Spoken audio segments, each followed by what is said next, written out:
Hello student, now we discuss about the combination of cell. Like उसी type से जिस तरह रेजिस्टेंस का कॉम्बिनेशन पढ़ रहे थे, सीरीज कॉम्बिनेशन और पैरेलल कॉम्बिनेशन, कैपेसिटर का कॉम्बिनेशन पढ़ा था, सीरीज कॉम्बिनेशन और पैरेलल। सिमिलरली अब क्या करेंगे, ये जो सेल है, बैटरी है, ठीक है ना, इसमें भी टर्मिनल होते हैं, एक पॉजिटिव टर्मिनल होता है, एक नेगेटिव टर्मिनल होता है। तो इनको कनेक्ट करना है आपको। तो इनको कनेक्ट करने के लिए भी दो कॉम्बिनेशन यूज करता है, series combination, parallel combination.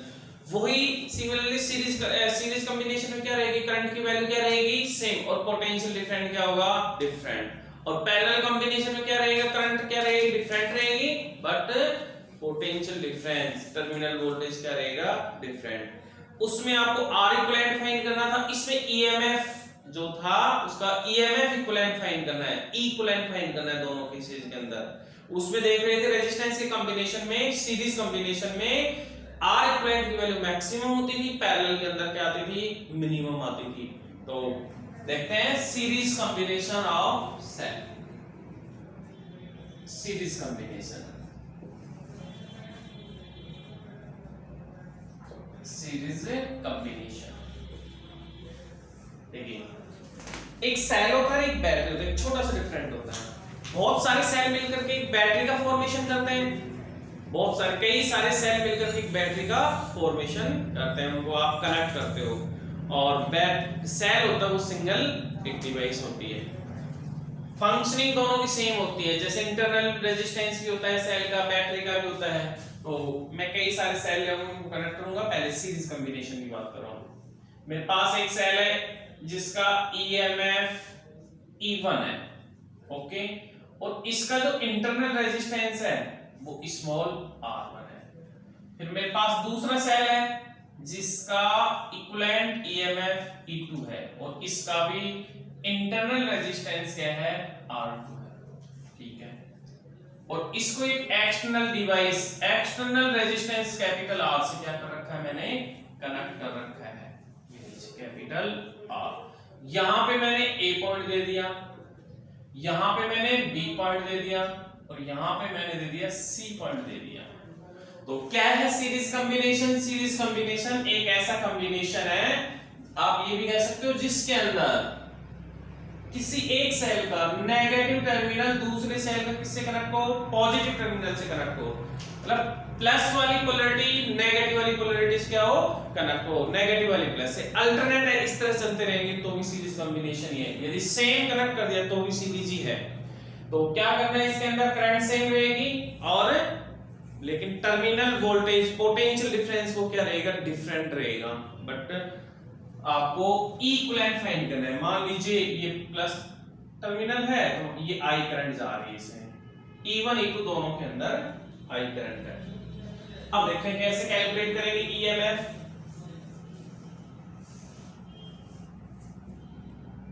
Terminal voltage कल पढ़ाए थे। टर्मिनल वोल्टेज का मीन ये हुआ पोटेंशियल डिफरेंस, किसी भी सेल के अक्रॉस पोटेंशियल डिफरेंस, उसको आप टर्मिनल वोल्टेज ही कह सकते हो। Terminal voltage of E1 cell, E1 cell, उस टर्मिनल को मैं डिनोट कर रहा हूं VAB, VAB, ओके, VAB। तो VAB is equal to VAB is equal to E1 minus IR1, E1 minus IR1। VAB को आप इस तरह भी लिख सकते हो, ये पोटेंशियल डिफरेंस ही तो है, VAB, VA minus VB, VA minus VB is equal to E1 minus IR1। Equation क्या आ जाएगी, first terminal voltage of E2 cell, terminal voltage of E2 cell, voltage of E2 cell VBC, VBC is equal to E2 minus IR। ये था, इसको भी ये लिख सकते हो VB minus VC equal to E2 minus IR2। Equation क्या है? सेकंड।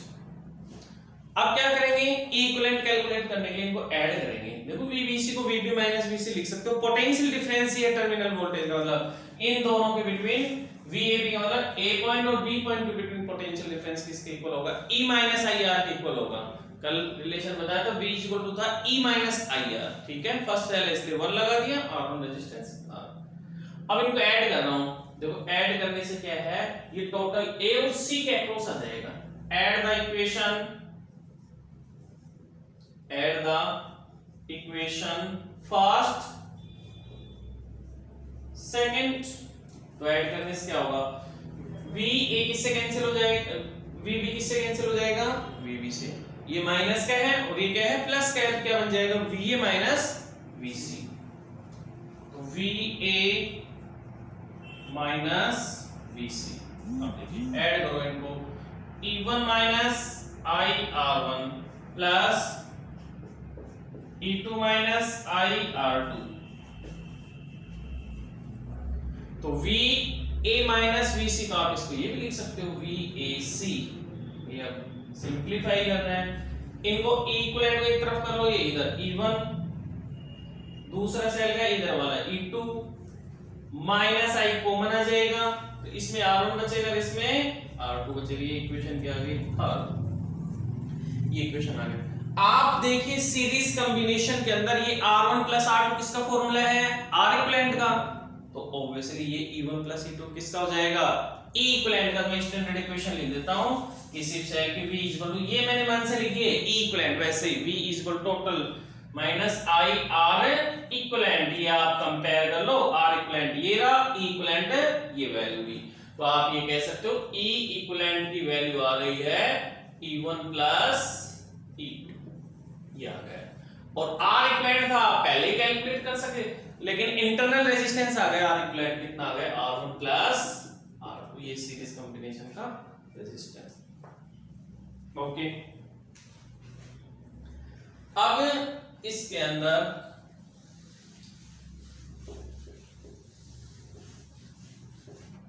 मान लीजिए फर्स्ट केस है 4n सेल। भाई बहुत सारे सेल हो तो उनके लिए क्या कॉम्बिनेशन बनेगा? तो E equivalent is equal to, सभी ऐड होते जाएंगे, E1 plus E2 plus EN, ये आ जाएगा। Second case E1 is equal to E2 is equal to E, सारे आइडेंटिकल है। तो E equivalent is equal to E plus E n times तक तो कितना आ जाएगा? E इक्विवेलेंट आ जाएगा Ne, ये आ जाएगा E इक्विवेलेंट Ne। ये था एक्सप्रेशन। अब इंक्रीज करते हैं, फिर क्या करेंगे? पैरेलल कॉम्बिनेशन वाला देखते हैं।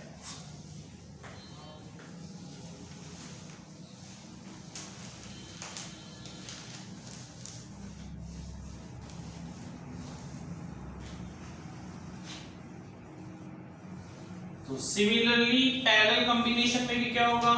करंट की वैल्यू डिफरेंट, बट उसके अंदर टर्मिनल वोल्टेज क्या हो जाएगा? सेम हो जाएगा। उस कॉम्बिनेशन को कहेंगे parallel combination of cell. Parallel combination.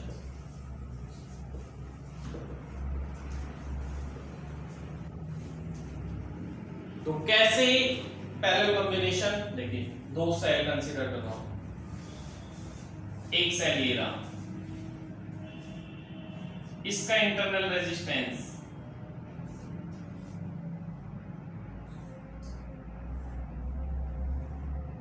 दूसरा वाला सेल ये रहा,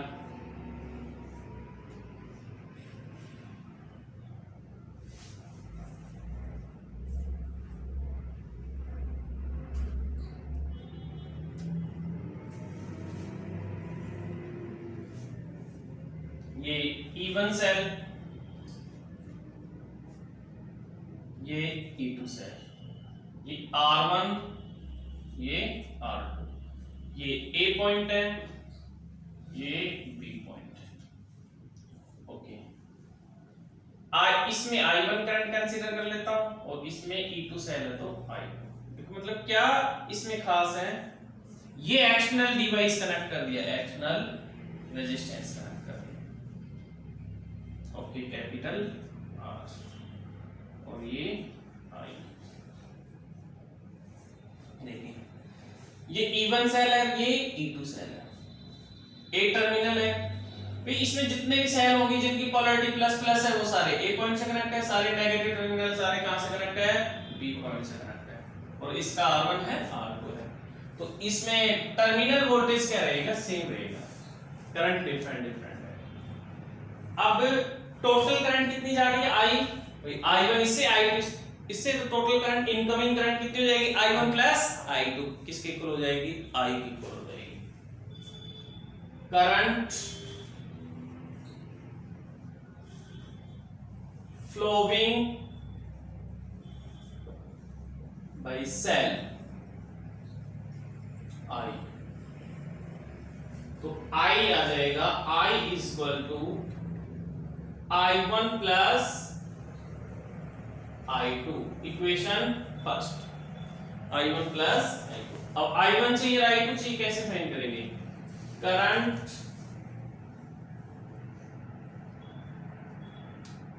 current flowing by E1 cell,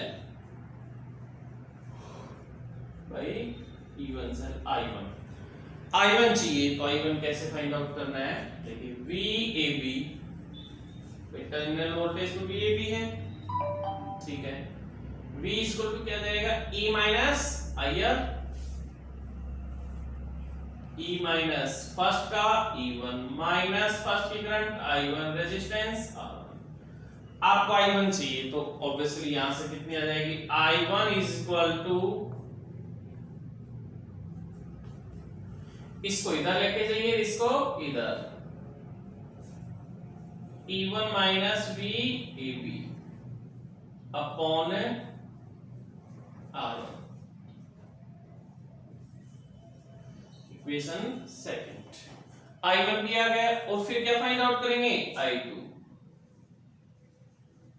current flowing by E2 cell, I2। Similarly आप I2 ऐसे फाइंड कर सकते हो, I2 equal to E2 minus VAB upon R।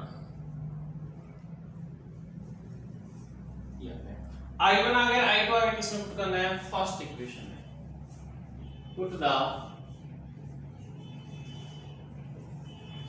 Value of I1 I2 in equation first। I is equal to I1 plus I2, I1 की value ये रही, E1 minus VAB upon R1, E2 minus VAB upon R2। इनको arrange करो, arrange कैसे करना है,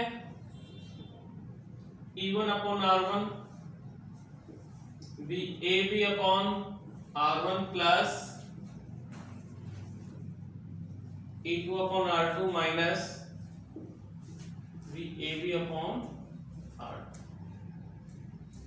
I is equal to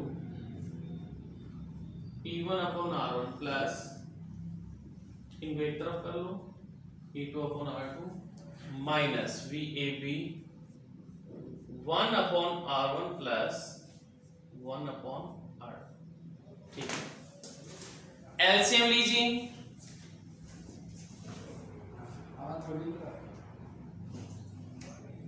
simplify करो, इनका एलसीएम लेंगे,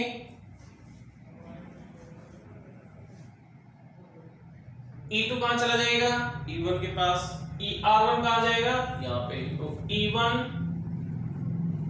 R2 plus E2 R1 upon R1 R2 minus VAB R1 plus R2 upon R1 dot R2। इसको इस तरफ लेके आइए, V A B R1 plus R2 upon R1 dot R, तो E1 R2 plus E2 R1 dot R, ये आ जाएगा R1 dot R2 upon R1 plus R2 minus I, थोड़ा इधर लेके करते हैं इनको,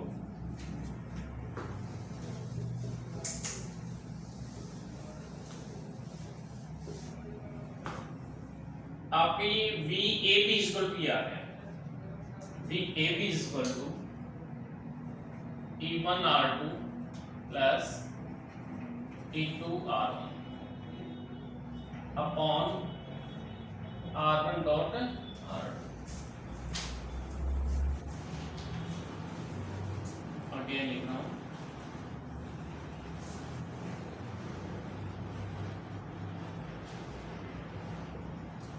ये इससे कैंसिल हो जाएगा, V A B equal to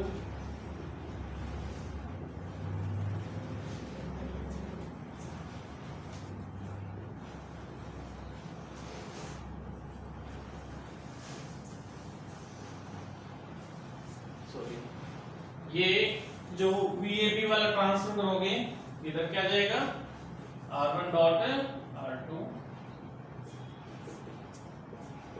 R1 plus R2,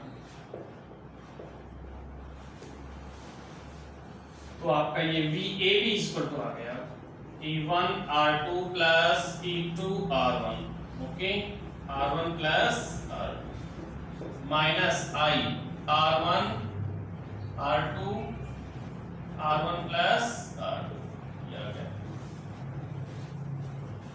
V is equal to equivalent minus I R equivalent, तो equivalent is equal to कितना आ गया,